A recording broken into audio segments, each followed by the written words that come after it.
नमस्कार, मी रुशाली यादव सारंग टॉप 9 घडामोडींचा आढावा घेणार आहोत। मात्र त्याआधी एक मोठी आणि महत्त्वाची बातमी। नितीश कुमार आणि तेजस्वी यादव एकाच विमानातून दिल्लीला रवाना झालेले आहेत।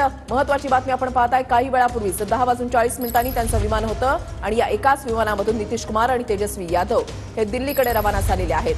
ही दृश्य जी आहेत, हा फोटो जो आहे तो आता समोर आलेला आहे।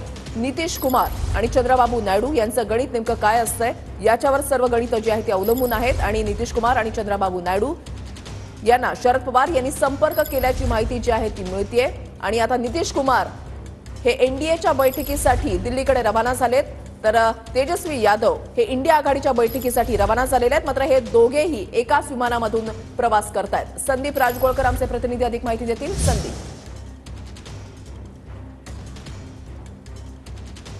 1 तास 50 मिनिटांचा आहे, त्यामुळे जवळपास पावणे 2 तास हे दोन्ही नेते एकत्र एकाच विमानामध्ये असणार आहेत। आपल्याला माहिती आहे दोन्ही नेते वेगवेगळ्या ठिकाणांसाठी येत आहेत, मात्र विमानामध्ये या दोन्ही नेत्यांमध्ये काही चर्चा होते का याची उत्सुकता संपूर्ण देशभरातल्या राजकीय पक्षांना लागलेली आहे। कारण तेजस्वी यादव हे दुसऱ्या पक्षाचे आहेत आणि नितीश कुमार हे देखील दुसऱ्या पक्षाचे आहेत आणि इंडिया आघाडी आणि एनडीए अशा वेगवेगळ्या बैठकांसाठी ते एकाच विमानामधून दिल्लीला येण्यासाठी निघालेले आहेत। आपल्याला माहिती आहे की किंग मेकर ठरणार आहे खरं तर नितीश कुमार।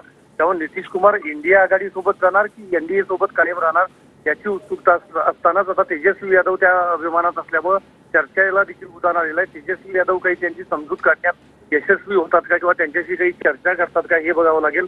कारण नितीश कुमार हे दिल्लीमध्ये आल्यानंतर त्यांची इतर काही नेते देखील भेट घेण्याची शक्यता आहे आणि इतिहास जर पाहिला वृषाल नितीश कुमार यांचा तर एकदा एनडीएला एकदा इंडिया आघाडीला अशा पद्धतीनं वेगवेगळ्या म्हणजे स्तरावर त्यांनी पाठिंबा दिलेला आहे। दुसरं महत्त्वाचं लोकसभेचं अध्यक्षपद देखील ती कदाचित मागण्याची शक्यता किंवा मोठं मंत्रालय जे ती देखील मागण्याची शक्यता, त्यामुळे दबाव तंत्र देखील त्यांचं एनडीएवर असणार आहे। मात्र तेजस्वी यादव आणि त्यांचा हा दोघांचा एकत्रित प्रवास नक्कीच भुवया उंचावणार आहे असं म्हणता येईल।